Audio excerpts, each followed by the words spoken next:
Bismillahirrahmanirrahim. Assalamu alaikum. A very good morning to all of you. Last time we were discussing about the atomic structure topic, and in this topic we have discussed discovery of electron, proton, neutron, and nucleus as well. And last time we talked about the defects of Rutherford atomic model. And today we are going to discuss the Bohr atomic model, and I will explain you how the Bohr removes the defects of Rutherford atomic model.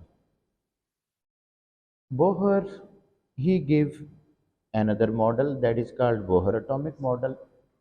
He also performed a lot of experiment on hydrogen atom, but here we are not talking about his experiment, just I am explaining you his model, Bohr atomic model. Like you may remember that in Rutherford defects, there was one defect that if electron revolve around the nucleus continuously, it should emit the energy continuously, and if it should emit the energy continuously, its energy will decrease and it may fall into the nucleus. Bohr told, no doubt electron revolve around the nucleus continuously, but in a fixed orbit. And as long as the electron revolve around the nucleus in a fixed orbit, it will not emit the energy, it will not absorb the energy. So in this way he answered for that point. And one another defect was there. If electron revolve around the nucleus continuously, it should emit the energy continuously. Bohr explained this one in this way. The electron, when jump from the lower energy level to the higher energy level, it absorbs the energy. And when it come back from the higher energy level to lower energy level, it emits the energy. Otherwise, its energy remain constant. If suppose it absorb energy from outside, it will jump from the lower energy level to the higher energy level.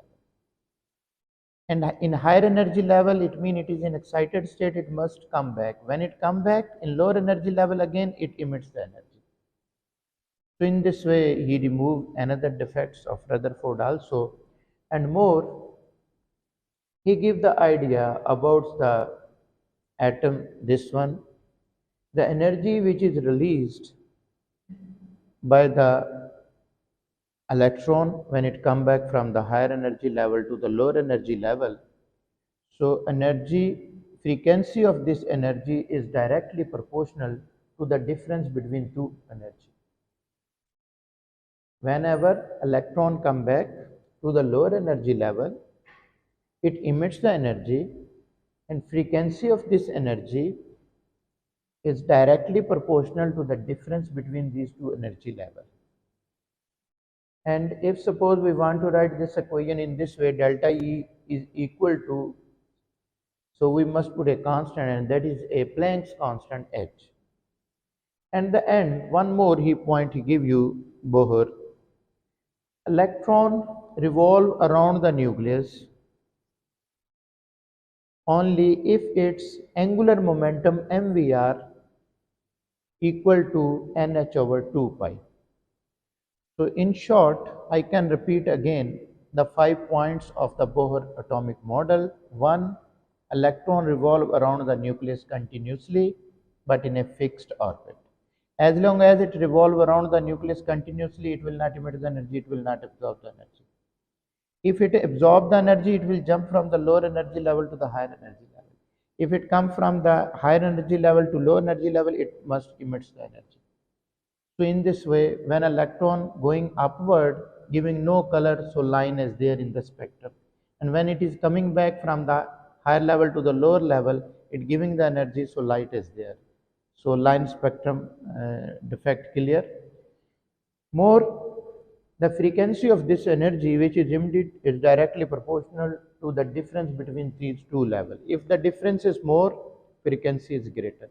If the difference is less, frequency is less. And last point, angular momentum of the electron revolving around the nucleus is equal to nh over 2 pi. So later inshallah we will talk about the applications of Bohr atomic model. For today it's enough. Okay, Allah Hafiz, take care of you and take care of the peoples around you.